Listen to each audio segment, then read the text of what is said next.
Hola a todos, soy la doctora Laura Méndez, ingeniera bioquímica, maestra en ciencias en ingeniería bioquímica y doctora en dirección e innovación de instituciones.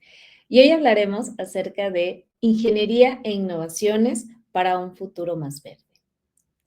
Antes de empezar, quiero que piensen en lo siguiente.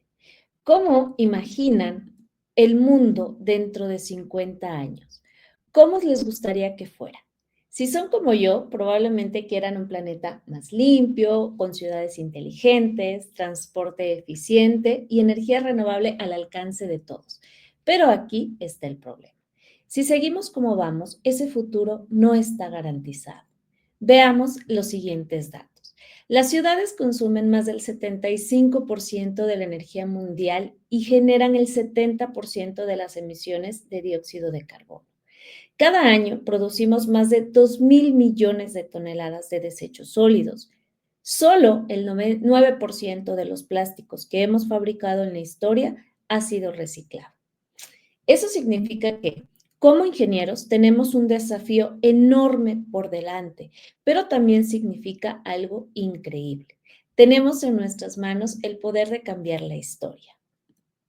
Los ingenieros no solo construimos puentes, edificios o máquinas, sino que también construimos soluciones, construimos el futuro. Hoy quiero hablarles de algunas innovaciones que ya están marcando la diferencia y de cómo nosotros, los ingenieros, podemos formar parte de este cambio. Comencemos con la energía renovable más eficiente. Si hablamos de sostenibilidad, lo primero que viene a la mente es la energía. Hasta hace poco, los combustibles fósiles dominaban la matriz energética mundial. Hoy, la energía solar, la energía eólica principalmente, han alcanzado costos más bajos que el carbón en muchos países. Pero lo que realmente está revolucionando el sector es la innovación tecnológica. Tenemos los materiales sostenibles, como paneles solares, que son más baratos y eficientes que los tradicionales. Tenemos redes inteligentes que permiten un uso más eficiente de la electricidad, reduciendo desperdicios. Tenemos baterías de nueva generación con una mayor duración, tiempos de carga más rápidos y menos impacto ambiental.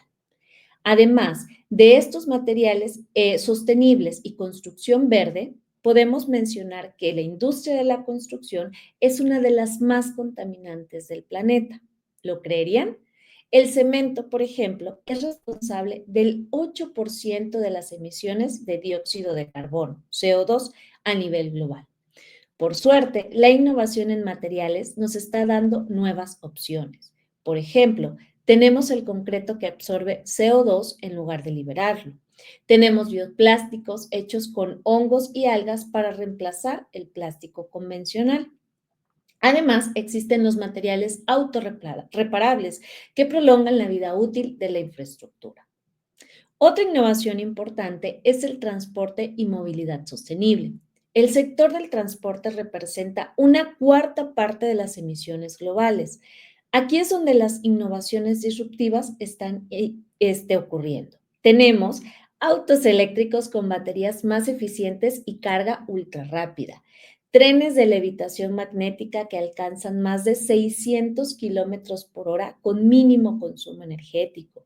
Aviones impulsados por hidrógeno que podrían revolucionar la aviación en la próxima década.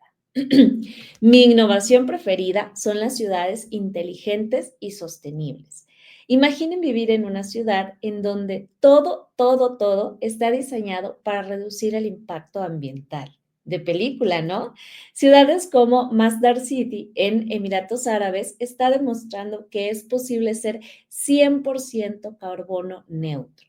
Algunas tecnologías clave de estas ciudades incluyen techos verdes y jardines verticales para absorber dióxido de carbono, sensores para optimizar el uso de la energía y agua en tiempo real, el Internet de las Cosas, captura y reciclaje de agua de lluvia en edificios inteligentes. Todo esto no es un sueño del futuro, está pasando ahora mismo. Quiero hacerles una pregunta clave. ¿Cómo creen ustedes que podemos aportar nosotros como ingenieros?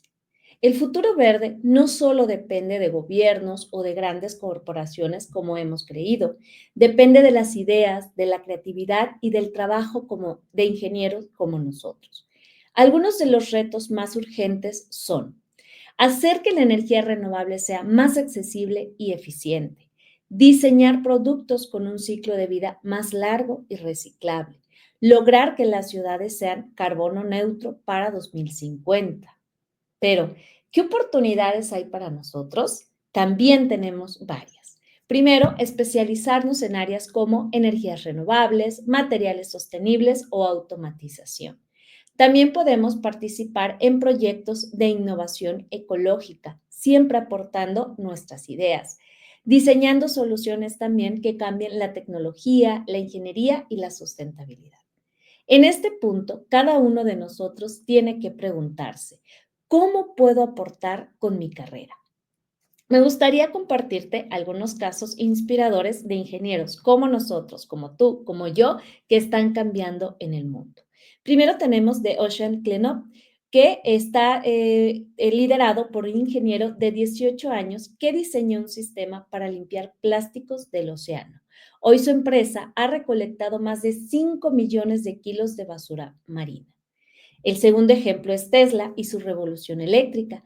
Hace 20 años los autos eléctricos parecían una idea imposible. Los veíamos solo en las películas, ¿no?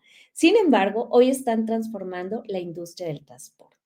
3. Tenemos la primera ciudad carbono neutro construida en pleno desierto.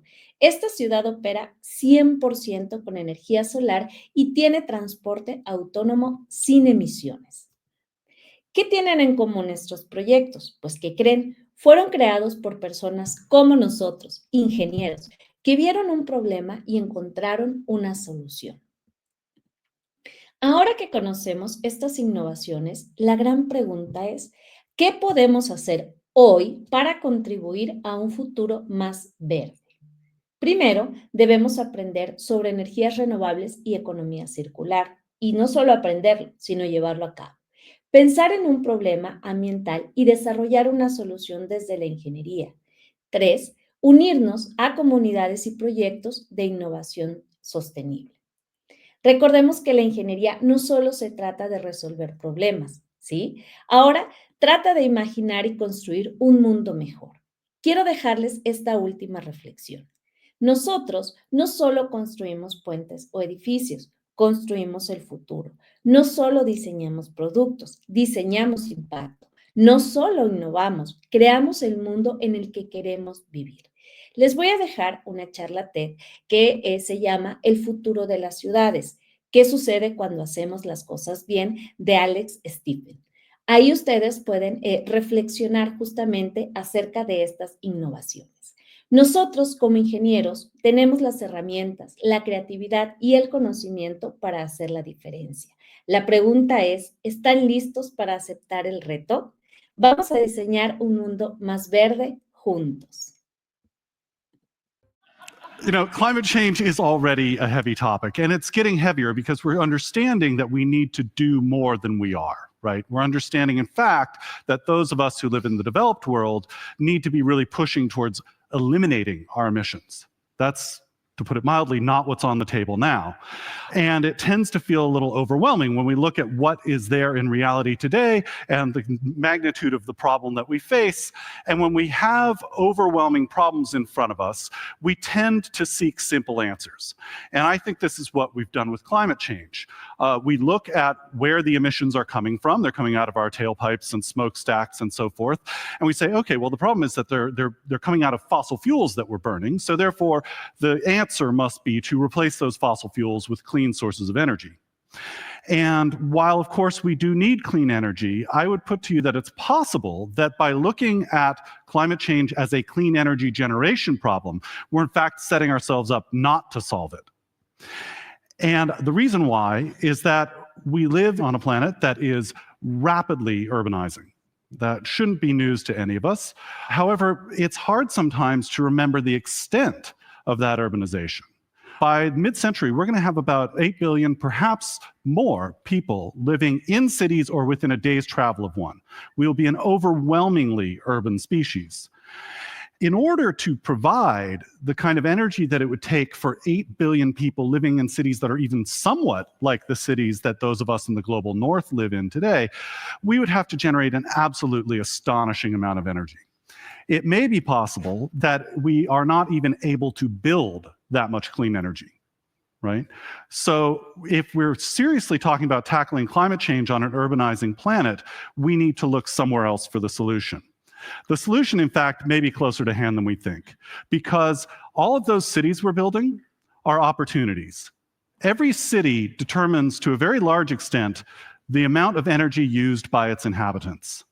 Right? We tend to think of energy use as a behavioral thing. I choose to turn this light switch on. But really, enormous amounts of our energy use are sort of predestined by the kinds of communities and cities that we live in. I won't show you very many graphs today, but if I can just focus on this one for a moment, it really tells us a lot of what we need to know, which is quite simply that if you look, for example, at transportation, a major category of climate emissions, there's a direct relationship between how dense a city is and the amount of climate emissions that its residents spew out into the air. And the correlation, of course, is that denser places tend to have lower emissions, which isn't really all that difficult to figure out if you think about it. Basically, we substitute in our lives access to the things we want. We go out there and we hop in our cars and we drive from place to place, and we're basically using mobility to get the access we need. But when we live in a denser community, suddenly what we find, of course, is that the things we need are close by. And since the most sustainable trip is the one that you never had to make in the first place, right, suddenly our lives become instantly more sustainable. And it is possible, of course, to increase the density of the communities around us. Some places are doing this with new eco-districts, developing whole new sustainable neighborhoods, which is nice work if you can get it. But most of the time, what we're talking about is, in fact, reweaving the urban fabric that we already have. So we're talking about things like infill development, really sharp little changes to where we have buildings, where we're developing, urban retrofitting, creating different sorts of spaces and uses out of places that are already there.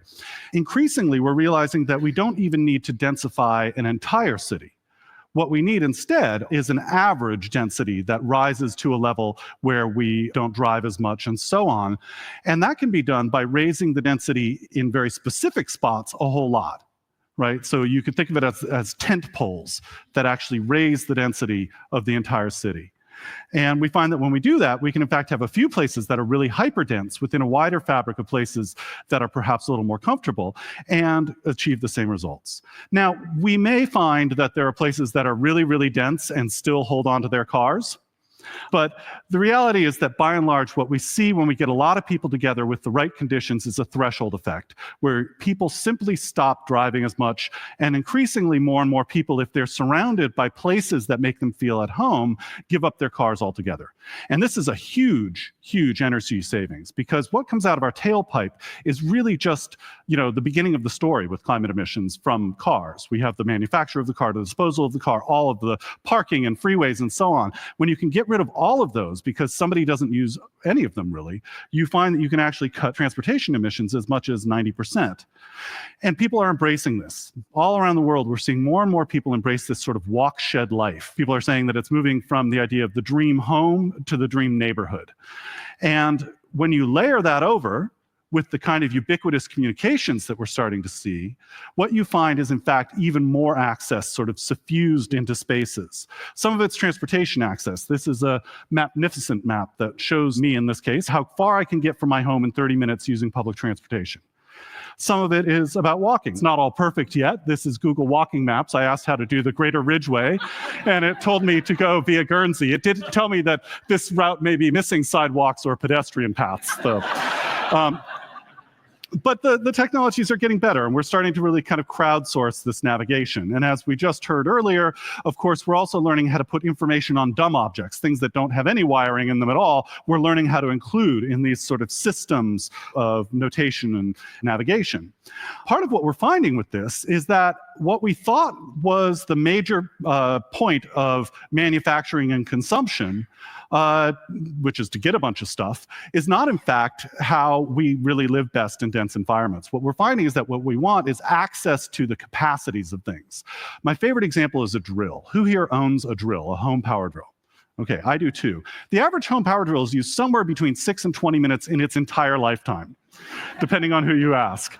And, so what we do is we buy these drills that have a potential capacity of thousands of hours of drill time, use them once or twice to put a hole in the wall and let them sit, right? Our cities, I would put to you, are stockpiles of these surplus capacities. And while we could try and figure out new ways to use those capacities, such as cooking or making ice sculptures or even a mafia hit, what we probably will find is that, in fact, turning those products into services that we have access to when we want them is a far smarter way to go.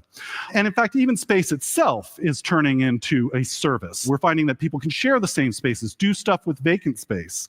Buildings are becoming bundles of services, right? So we have new designs that are helping us take mechanical things that we used to spend energy on, like heating, cooling, et cetera, and turn them into things that we avoid spending energy on. So we light our buildings with daylight.